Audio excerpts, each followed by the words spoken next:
Die skaapwagter 1, Psalm 23 vers 1, die Here is my herder. Wanneer ons met die Bybel te doen het, moet ons besef dat die wêreld waarin dit geskryf is, baie anders lyk as die wêreld waarin ons vandag woon. Elke generasie wat gebore word, se wêreld lyk aansienlik anders as hulle voorgangers in.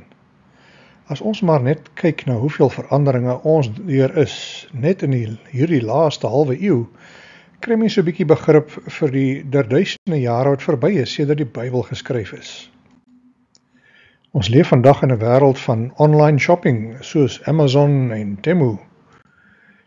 Ons kry afleweringe by ons huise deur groepe soos Talabat en Noon. Ons is gewoond aan 'n internetspoed van omtrent 1 gigabyte per sekonde en klaar is dit 'n paar sekondes vat om 'n program af te laai. Ons is gewoond aan ruimtereise en vuurpyle en pogings om mense terug te sit op die maan met Mars wat nie meer so onmoontlik lyk nie. Ons is gewoond aan elektriese karre, betroubare elektrisiteit en dramatiese vooruitgang.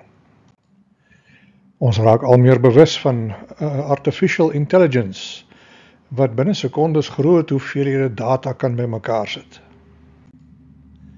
Ons is ook baie bewus van scammers wat daarop uit is om ons mense te flous of fop met allerlei gesofistikeerde klugspille. Ons is gewoond daaraan om te hoor van oorloë wat ons op TV dophou, maar ook hoe vinnig nuus oud kan word en verdwyn vanaf ons kassie. Die media beheer ons daaglikse lewe met baie advertensies. Terwyl sosiale media baie ure van ons aandag opslurp om sogenaamd kontak te bou met ander mense rondom ons. Ons het gewoond geraak in internasionale reise met vliegtye waar ons binne 'n paar uur aan die ander kant van die aardbol kan opdaag. Ons besoek vreemde plekke waarvan ons maar min weet. Terwyl ons kinders groot word in 'n vinnig veranderende tegnologiese wêreld waar hulle moet leer om by te hou. Fake news of kammernuus is met ons elke dag. En dit raak al meer 'n tamaletjie om uit te vind wat die waarheid nou eintlik is. Ons het geleer om nie alles te glo wat vir ons vertel word nie, en nie alles te glo wat ons lees op die internet nie. Ons het 'n kritiese generasie geword wat feite maar liggies opvat. As ons as sogenaamde moderne mense wat erg beïnvloed is deur die filosofiese strominge van ons eeu, nou die Bybel optel om dit te lees, is die kans goed dat ons dit deur een of ander filter sal beskou. Ons sal anders kyk na die gebeure wat afgespeel het in die Bybel as mense van destyds, want ons leef in 'n ander eeu. Dis te verwagte dat ons ander brille op het, en dis dinge raak sien of mis, weens daardie kulturele bril wat ons op het. Dit maak nie die Bybelse waarhede minder nie, maar maak dit wel 'n uitdaging vir ons om dit te herken. Die Bybel is 'n versameling boeke geskryf deur eenvoudige, nederige mense wat deur die Heilige Gees geïnspireer is om die woorde neer te skryf. En baie van die woordeskat en terme wat gebruik word, kom uit 'n plattelandse milieu, waar hulle te doen gehad het met natuurlike verskynsels. Die gehoor vir wie hulle geskryf het, naamlik die eerste lesers, was ook eenvoudige plattelandse nomadiese mense wat bekend was met die natuur en buitelug lewe. Vandag is dit natuurlik nie meer so in ons wêreld nie. En baie van ons wat die Bybel lees, kom uit 'n stadskultuur van die 21ste eeu, omring deur goeders wat deur mense gemaak is. Ons stadsjapies is heeltemal onbekend met die beginsels van kleinvee grootmaak, landerye bewerk, vrugte pluk en wilde diere trotseer. Ons mis soms baie uit op die waarhede wat in God se woord geskryf is, bloot omdat ons nie bekend is met dinge soos skape, koring, grond of druiwe nie. Ja, ons vind party daarvan in die supermark, maar dis omtrent waar die meeste van ons se kennis eindig. God het gekies om homself te openbaar aan die mense van daai tyd, wat gewoon het in 'n natuurlike wêreld wat baie anders lyk as vandag. Toe Jesus die aarde besoek het en onder ons kom woon het, het hy dikwels verwys na natuurverskynsels om die bonatuurlike waarhede van sy gelykenisse uit te lig. Die mense van destyds het min moeite gehad om daarmee te identifiseer en dit te verstaan, terwyl ons generasie 'n hele paar spronge moet maak om agter die kap van die Bybel te kom en die Bybelse waarhede te herken en toe te pas in ons wêreld. George Miller het geskryf, God is the author of the Bible, and only the truth it contains will lead people to true happiness. Wanneer ons dus die Bybel lees, erken ons dat God die outeur en skrywer is daarvan. God is ook die skepper van beide die natuurlike en bonatuurlike wêreld. Dieselfde basiese wette, beginsels en prosedures funksioneer in beide wêrelde. As jy die een kan verstaan, is die kans goed dat jy ook die ander een gaan verstaan.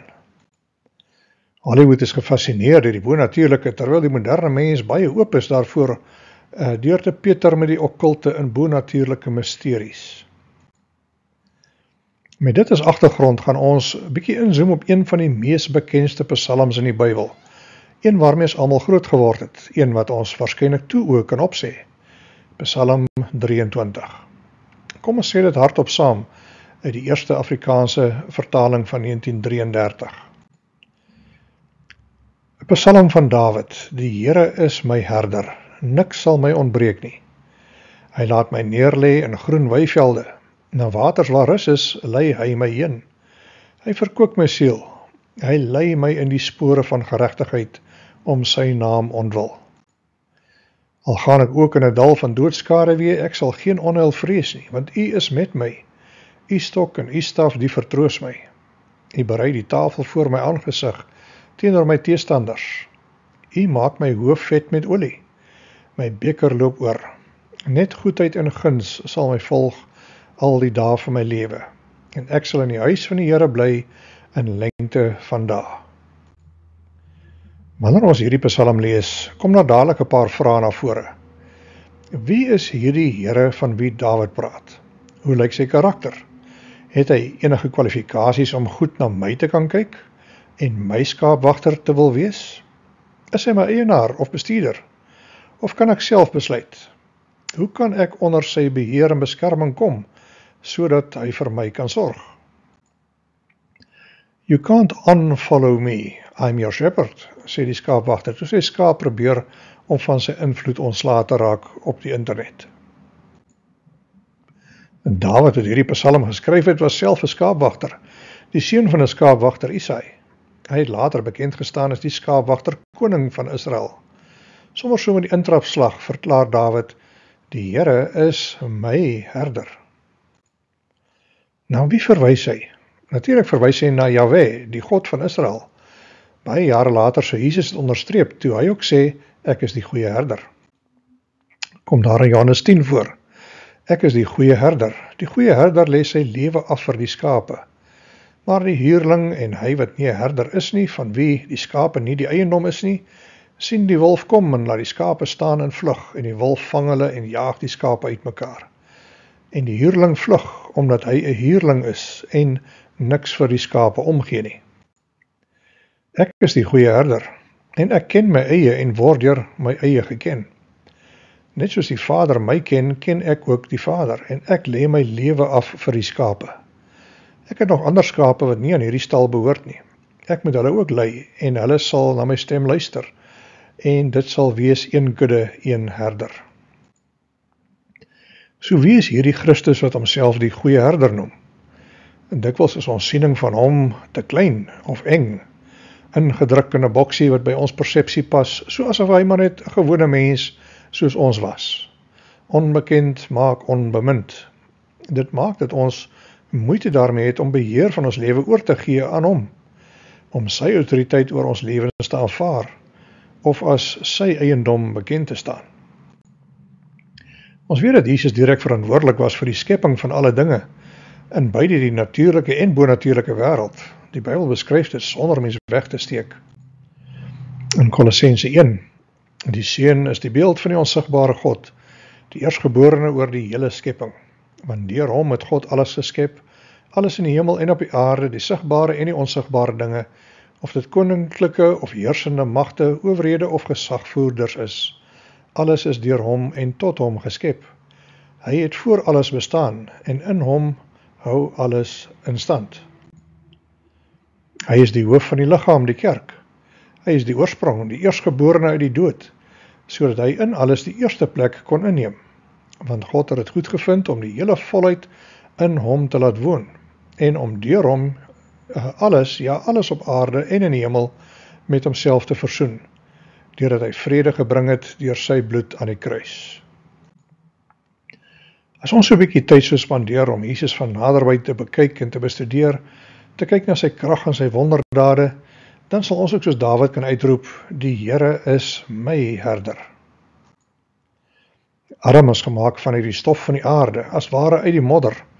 Ons is ook stof, en tot stof sal ons terugkeer. As ek so sê, die Here is my herder, verbind my woorde 'n homp klei in die pottebakker se hand met 'n goddelike bestemming. Dit beteken dat ek, as 'n gewone sterflike mens, die aandag trek van my goddelike skepper. God is begaan oor my en is besig om sy meestersplan in my lewe uit te werk. Toe Dawid die woorde uitgespreek het, die Here is my herder, het hy homself dus gesien as een van die skape, selfs al was hy meer bekend met sy eie rol as 'n herder. Hy was deel van God se kudde en trots daarop. Dis asof hy bietjie spog en sê, kyk net wie is my herder, my eienaar, my skaapwagter, die Here self. As 'n skaapwagter het hy geweet dat die lot van 'n skaap baie afhang van die een aan wie hy behoort. Sommige eienaars was gaaf, vriendelik, versorgend teenoor hulle kuddes. Dit het hulle laat floreer en hulle het goed gedoen. Ander eienaars was weer ongenaakbaar, gierig en selfgesentreerd, sodat hulle skape honger gelei het, vir 'n weerd gelyk het en afgeskeep is. Jare gelede was dit die gewoonte om lewendige skape in te voer met skepe vanaf Nieu-Seeland na die Midde-Ooste. Hulle is dikwels in haglike omstandighede aangehou en honderde het gesterf langs die pad en is in die see gegooi. As jy wonder hoekom 'n skaapchop so duur vandag, is dit omdat die metode van vervoer grootliks verander het. Hulle word geslag voor hulle uitgevoer word in verkoelde houers vervoer. As ek dus sê dat die Here my herder is dit nodig dat ek iets moet weet van sy karakter en vermoëns. Is hy 'n goeie gawe eienaar?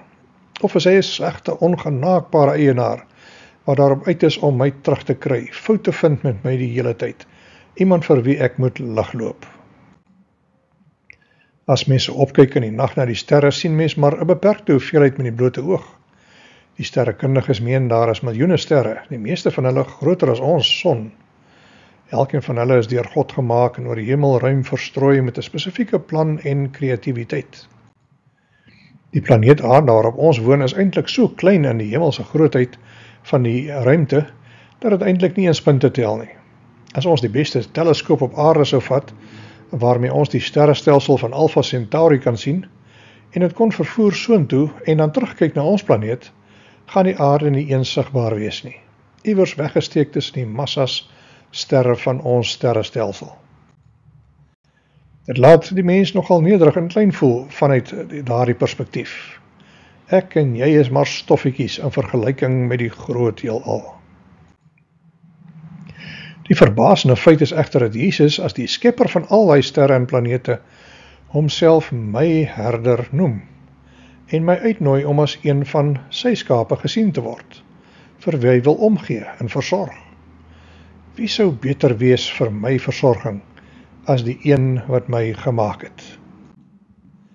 As ek egter 'n handvol grond sou opskep in die tuin en dit onder 'n elektronmikroskoop sou bestudeer, sal ek verbaas wees om biljoene mikroorganismes daar te sien. Party van hulle so kompleks in hulle selstruktuur, dat ons nie eens 'n fraksie van hulle vermoëns en funksie verstaan nie. Tog het die Seun van God, Jesus Christus, al hierdie dinge geskep. Vanaf die makrokosmos tot die mikrokosmos, het hy met kreatiewe presisie alles in mekaar gesit en elkeen funksioneer soos hy moet volgens die wette van orde en eenheid, wat ver groter is as wat ons ooit sou kon besef. Hy is dus die wettige eienaar van alles wat hy gemaak het, en niemand is beter daartoe in staat om vir my te sorg as hy nie. Ek behoort aan hom vir die eenvoudige rede dat hy as prins besluit het om my te maak, sodat hy sy liefde op my kan uitstort. None of what's ours is really ours. It all belongs to God. Alles wat ek het, behoort aan hom. Die meeste mense op aarde ontken natuurlik hierdie feit.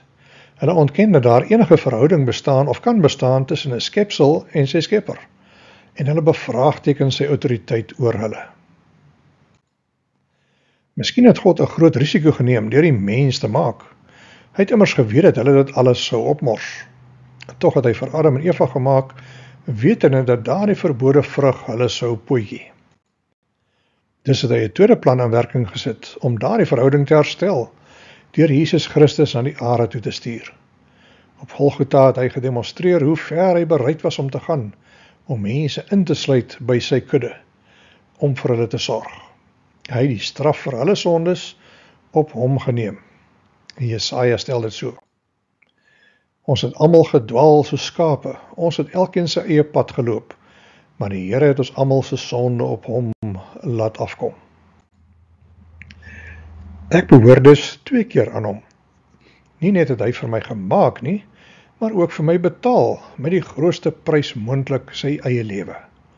Hy het dus alle reg om te sê, ek is die goeie herder. Die goeie herder lê sy lewe af vir sy skape. Ons is dus vir 'n duur prys gekoop en God het alle reg om my as sy eiendom te sien en te wil hê. 'n Hedendaagse skaapwagter vertel hoe hy hierdie beginsel gesnap het, deurdat hy 'n duur prys met harde kontant betaal het vir elke skaap in sy kudde. Hy het bitter hard gewerk vir daardie geld tydens die depressiejare met die bloed en sweet en trane van sy arbeid. Toe hy uiteindelik sy eie klein kudde koop, het hy as ware vir hulle betaal met sy lewe. Hulle was nou syne en hy was deel van hulle. Daar was 'n intieme identiteit betrokke, wat daardie troppie skape syne gemaak het. Maar die dag wat hy hulle gekoop het, het hy ook besef dat dit maar die eerste fase was van 'n lang avontuur wat voorgelê het.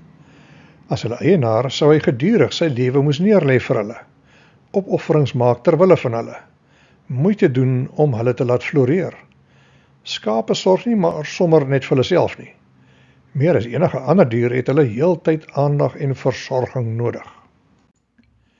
Dis nie per toeval dat God ons skape noem nie. Die gedrag van skape en die gedrag van mense is verbasend na aan mekaar.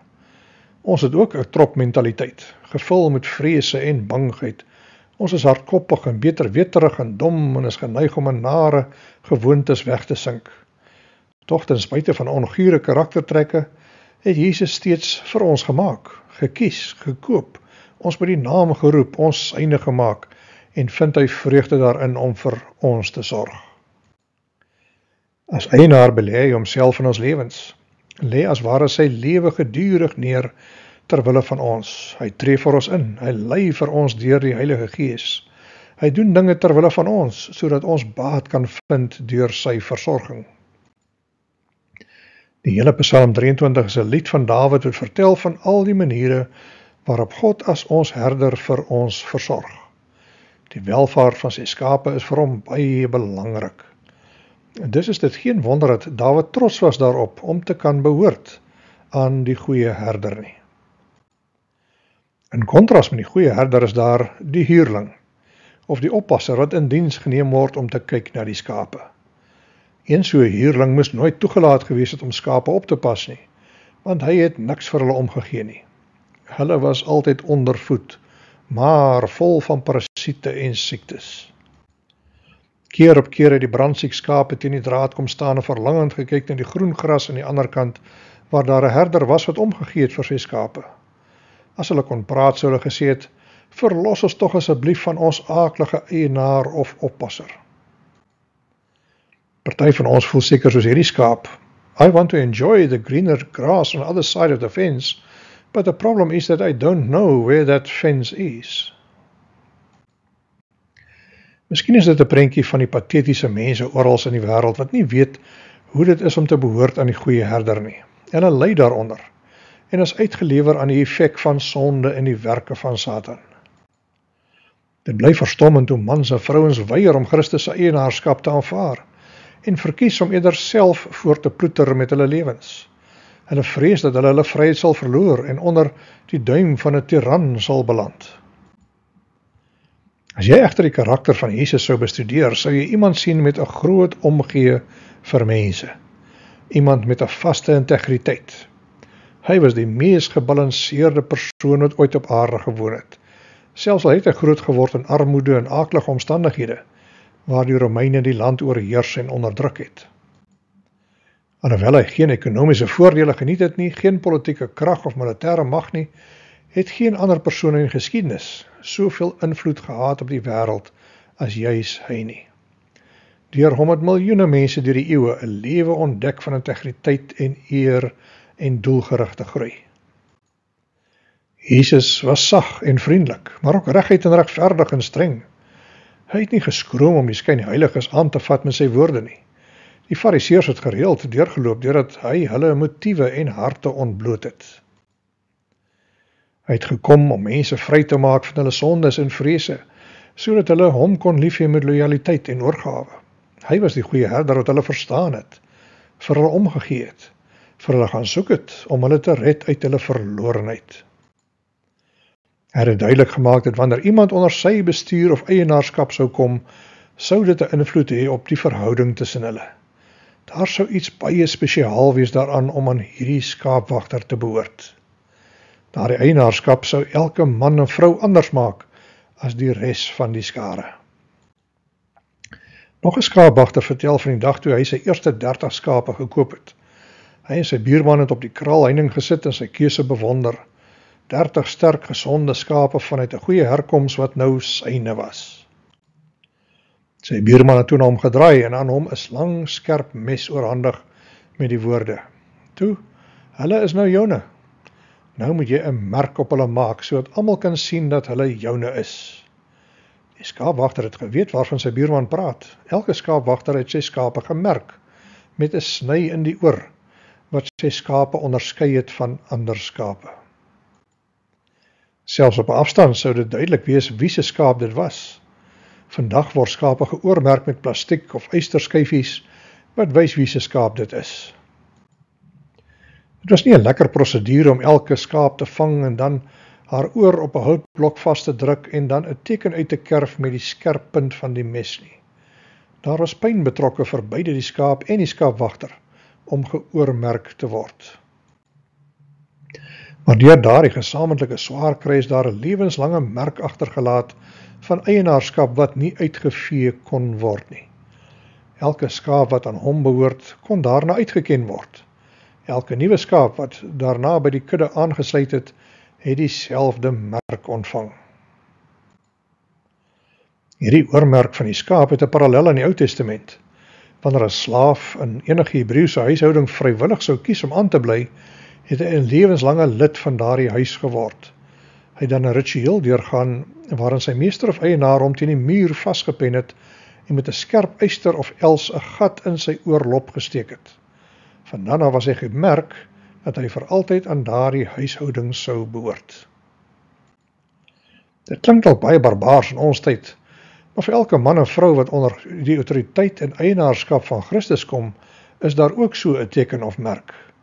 Die merk van die kruis behoort daardie teken te wees.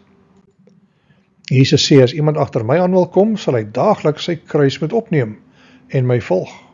Dis 'n daaglikse keuse om weg te draai van 'n lewe wisselvallige, selfsugtige lewe na een wat deur God self bestuur word. Hy raak jou gids op hierdie avontuur, een op wie jy kan staatmaak. Daar is vandag talle mense wat met hulle monde sê, die Here is my herder, maar hulle is nie bereid om die prys te betaal wat daardie stelling inhou nie. Hulle wil graag die voordele van die eienaar se versorging hê, maar wil steeds voortgaan om self in beheer van hulle lewens te wees. Ek wil die Here volg, maar op my eie terme. Jy kan nie albei kry nie. Of jy behoort aan Jesus, of jy behoort nie aan hom nie. Jesus waarsku sy disippels dat die dag sal kom dat mense sal opstaan en sê, Here, Here, het ons dan nie in U naam verbasende tekens en wonders gedoen nie? Waarop hy sal antwoord, ek het julle nooit geken nie. Dis so 'n skokkende stelling dat dit ons verplig om ons eie verhouding met hom in oëskou te neem. Is Jesus waarlik my herder? Behoort ek regtig aan hom? Erken ek sy reg op my lewe? En laat ek hom toe om my herder te wees? Reageer ek op sy autoriteit en erken ek sy eienaarskap? Ervaar ek vrede en vryheid en vervulling om deel van sy kudde te wees? Is ek besig om sy doel vir my lewe uit te leef? En is ek tevrede met die rigting waarin hy my lei? Ervaar ek ware rus en versorging deurdat ek aan hom behoort?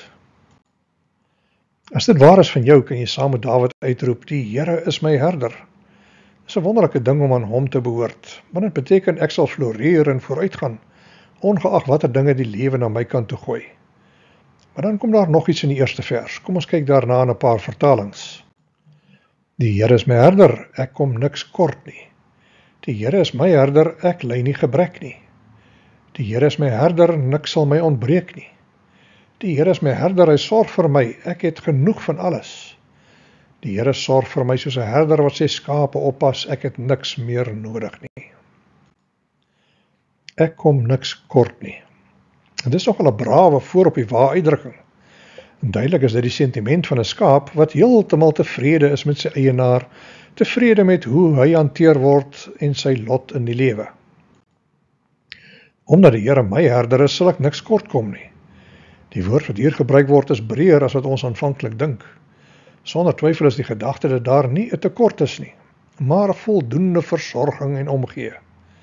Maar 'n tweede klem kan gelê word op die idee om heeltemal tevrede te wees met die totale versorging van die goeie herder, sodat daar geen begeerte bestaan vir enigiets anders nie. Dit mag dalk klink na 'n vreemde sêding vir 'n man soos Dawid, as ons dink aan ons eie fisiese of materiële behoeftes. Hy is immers gejaag en gejag deur Saul vir baie jare, sowel as deur sy seun Absalom baie jare later. Hy was 'n man wat geweet het van intense vervolging en isolasie, akute armoede, swaar kry en swaarigheid van gees. Is dit dus moontlik dat 'n kind van God, as skaap in die goeie herder se versorging, om nooit enigiets kort te kom of behoeftes te kan hê nie? Klink dit na 'n gebalanseerde siening van die Christelike lewe? Die meeste van ons sal sonder twyfel erken dat ons sommer baie behoeftes het, waaraan nog nie voldoen is nie. As ons kyk na die lewens van ouens soos Elia, Johannes die Doper en Jesus self, besef ons dat almal van hulle groot teenstand en swaar kry beleef het, vyandskap en vervolging. Terwyl Jesus op aarde was, het hy sy disippels gewaarsku dat hulle in hierdie wêreld moeilikheid gaan hê. Maar hulle kan moed skep, want hy het die wêreld reeds oorwin. Een van die dwalings vandag wat kop uitsteek onder Christene is die siening dat as 'n man of vrou finansiëel of materieel floreer, dan moet dit 'n teken wees van die seën van die Here op sy of haar lewe. Dis egter eenvoudig nie waar nie. In kontras met hierdie siening lees ons in Openbaring 3. Julle is nogal die mense wat dit waag om te spog. Kyk hoe ryk is ons, sê julle. Kyk hoe gaan ons vooruit. Ons het niks van niemand nodig nie, want kyk net wat het ons alles. Al hierdie gespog maak dat julle heeltemal blind is vir hoe pateties dit regtig met julle gaan. 'n Mens wil eintlik sommer oor julle aan die huil gaan. Kyk net hoe lyk julle. Julle is geestelik brandarm en bankrot. Boonop besef julle dit nie eens nie, want julle is soos blindes. Jesus het dit ook duidelik gemaak in die ryk jongman wat het hom gaan kos om vir Jesus te volg. Hy het baie goeie dinge in die lewe gehad en gedoen, maar hy het nog een ding kort gekom.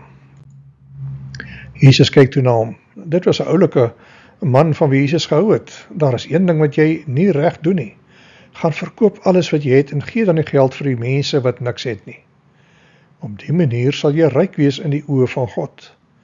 Nadat jy dit gedoen het, kom terug en word een van my volgelinge. Natuurlik weet ons wat die jongman se keuse was. Hy wou vir Jesus volg op sy eie terme, en die verlies van sy rykdomme was vir hom veels te erg. Gebaseer op sulke gedeeltes in die Bybel, kom ons tot die gevolgtrekking dat Dawid dus nie materiële of fisiese armoede in gedagte gehad het, toe hy geskryf het, ek kom niks kort nie. As 'n Christen moet ek bewus wees daarvan dat ek opgeroep kan word om sonder welvaart of materiële voordele te moet klaarkom. My tyd op aarde is maar van korte duur, en daar mag dalk tye wees van gebrek. Tog ten spyte van sulke swaar kry kan ek steeds spog, ek kom niks kort nie. Ek ervaar nie 'n gebrek aan die expert versorging en omgee vanaf my meester wat my goeie herder is nie. En dis is nodig vir ons om die verskil te verstaan van wat dit beteken om te behoort aan die goeie herder, of aan 'n bedrieër wat hom voordoen as 'n skaapwagter. Die wolf het gevind dat dit makliker is om die skape te mislei deur homself soos 'n skaapwagter te vermom. Jesus het duidelik gemaak dat as iemand hom wou volg, hy nie twee meesters kan dien nie. Hy sal of aan die een behoort of aan die ander, of aan God of aan Mammon. Die welvaart van die trop is geheel en al afhanklik van die versorging wat hulle as 'n trop ontvang vanaf hulle eienaar. As jy 'n skaapwagter het wat niks omgee vir sy skape nie, is hy nie begaan oor hulle kondisie nie. Die veld word verwaarloos. Hy spandeer min tyd met sy kudde en los hulle dat hulle maar self moet kos soek waar hulle dit ook al kan kry, winter en somer. Hulle raak maklike prooi vir honde en roofdiere en skaapstelers. Hulle word geforseer om vir hulle self te sorg in die verlepte veld en verwoeste weiding. Elke winter is daar 'n tekort aan ekstra rantsoene soos hooi en graan om die hongerskape te voed. Selfs die beskerming van 'n skuiling is afwesig, sodat die skape swaar kry onder storms en sneeu. Al wat hulle het is vuil besoedelde water om te drink. Daar is 'n tekort aan sout en ander minerale om hulle sieklike weiding mee aan te vul. In hulle uitgedunde, swak, siek kondisie is hierdie skape 'n patetiese gesig. Sulke skape staan met verlangende oë teen die draad en hulle wens hulle kan die groener gras van die weiveld langsaan bykom. Ongeag watter toestand hierdie skape in is, die hartelose selfsugtige eienaar of huurling voel vere vir hulle. Hy gee nie om nie. So wat as hy skape groener gras wil hê of vars water of skaduwee of veiligheid of skuiling van die storms? So wat as hulle verligting soek van hulle wonde, kneusing, siektes en parasiete? Hy ignoreer hulle behoeftes, want hy gee nie om vir hulle nie. Hoekom sou hy omgee? Hulle is tog maar net skape, net goed genoeg om geslag en geëet te word. Sondige mense en Satan voel vere vir die skape in hulle bereik en misbruik hulle mag. In ons wêreld tel die baas of bestuurder se omgee en houding teenoor sy werknemers baie punte en maak hy al die verskil oor waar dinge sal heen gaan en hoe jy daarby gaan inpas. The new employees broken in yet? Vra die ou. They still squeak a bit.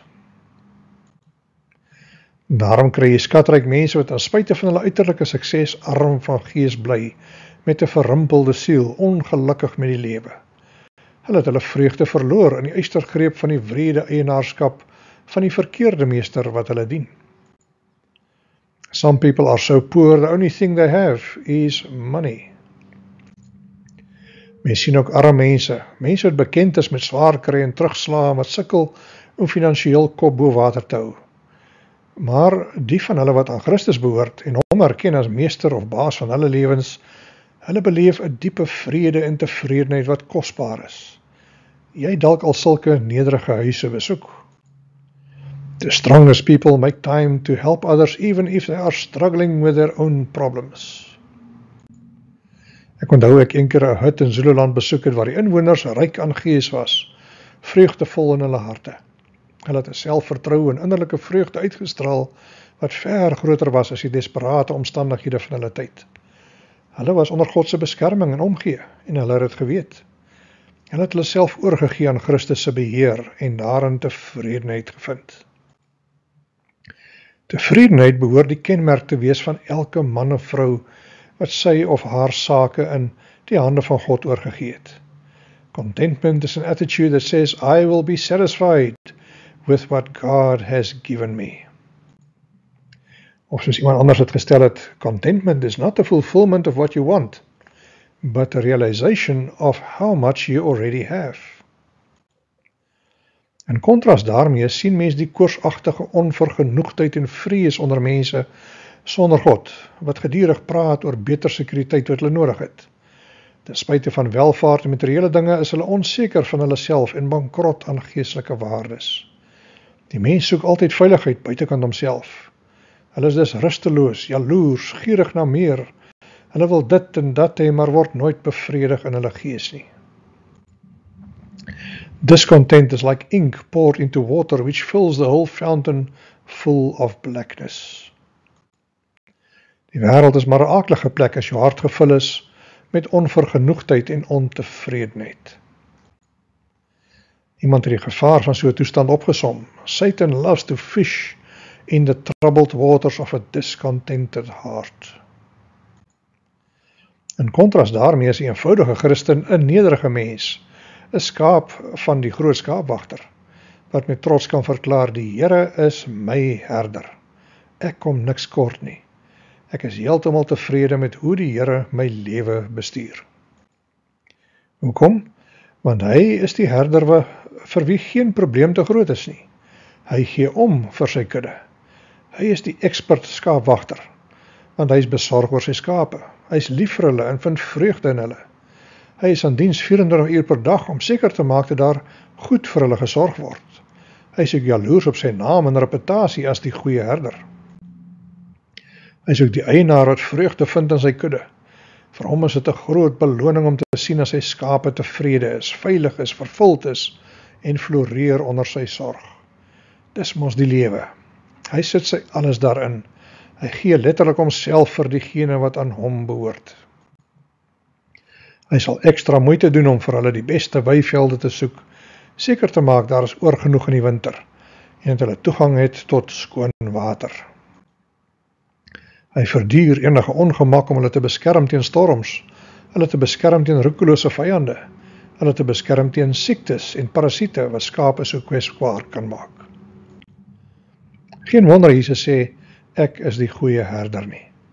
Die goeie herder lê sy lewe af vir sy skape. Ek het gekom sodat hulle lewe kan hê en dit in oorvloed. Van vroeg tot laat is hierdie onselfsugtige skaapwagter besig en op die uitkyk vir die welvaart van sy kudde. Die goeie skaapwagter sal vroeg opstaan en gaan kyk na sy skape. Met 'n ervare en simpatieke oog sal hy sy skape inspekteer om seker te maak dat hulle tevrede is en in staat is om op hulle voete te bly. In 'n oogwink sal hy kan agterkom of hulle gedurende die nag trauma beleef het, of gemolesteer is, en of daar enigiets is wat siek is of aandag nodig het. Gedurende die dag sal hy ook gedurig oor sy kudde waak om seker te maak dat alles goed gaan met hulle. Selfs in die nag is hy gedurig bewus van hulle behoeftes. Hy slaap as ware met sy een oog oop en beide ore oop, gereed om sy skape te beskerm met die geringste teken van moeilikheid. Dis die prentjie van omgee wat gegee word aan diegene wat onder Christus se beheer leef. Hy weet alles van hulle lewens af. Hy sluimer en slaap nie. Ten spyte daarvan dat hulle so 'n wonderlike meester en skaapwagter en eienaar het, is daar steeds Christene wat nie tevrede is met sy beheer oor hulle nie. Hulle voel onvergenoeg, onbevredig en hunker heeltyd na die groener gras aan die ander kant van die draad. Hulle is wêreldse Christene, draadsitters, mense wat die beste van beide wêrelde wil hê. 'n Boer vertel een keer hoe hy ooi gehad het wat soos hierdie tipe persoon was. Sy was een van die mooiste, aantreklikste skape in sy trop. Sy was sterk en haar wol was uitstekend. Haar kop was skoon en haar oë was skerp. Sy het lammers gedra wat sommer gou groot gemaak is. Maar ten spyte van al die positiewe eienskappe het hierdie ooi een fout gehad. Sy was rusteloos, ontevrede, 'n draadkruiper. Hierdie ooi het meer probleme vir die skaapwagter gegee as enige van die ander in sy kudde. Dit het nie saak gemaak na watter veld of kamp hy die skape geneem het nie. Hierdie ooi sou afdraf, al langs die drade besig om te soek vir 'n plek om deur te kruip, sodat sy aan die ander kant kan gaan vreet. Dis nie dat daar 'n tekort aan weiding was hierdie kant nie.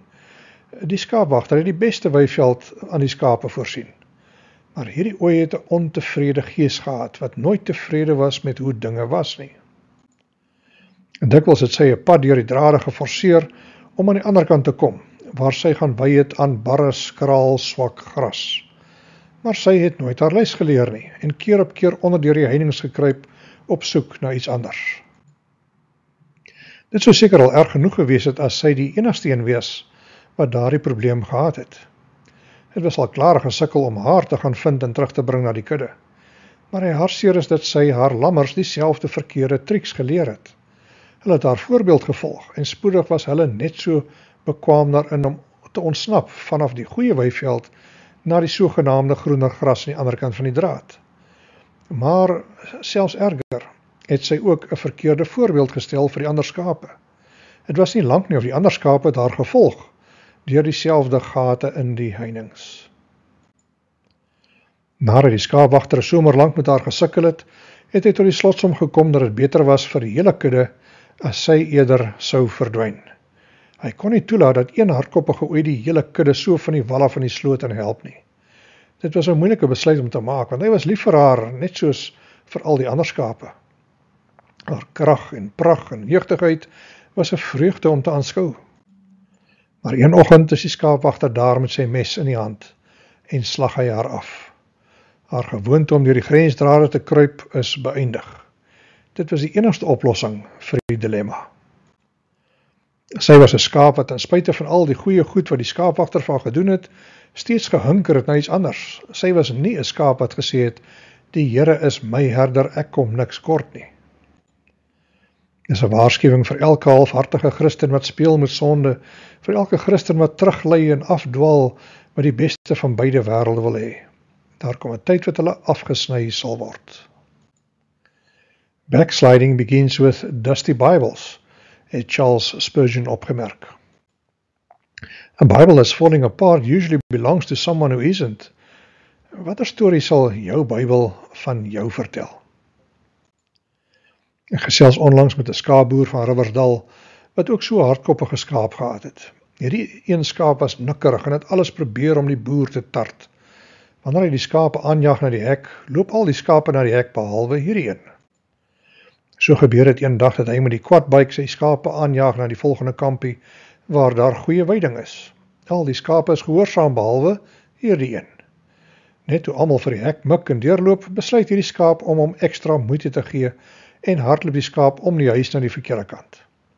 Die boer besluit om die skaap agterna te sit en hy jaag 'n paar keer om die huis met die skaap los voor. Hy is later so woedend vir die skaap dat hy oorweeg om die skaap met sy quadbike voor te ry teen die muur.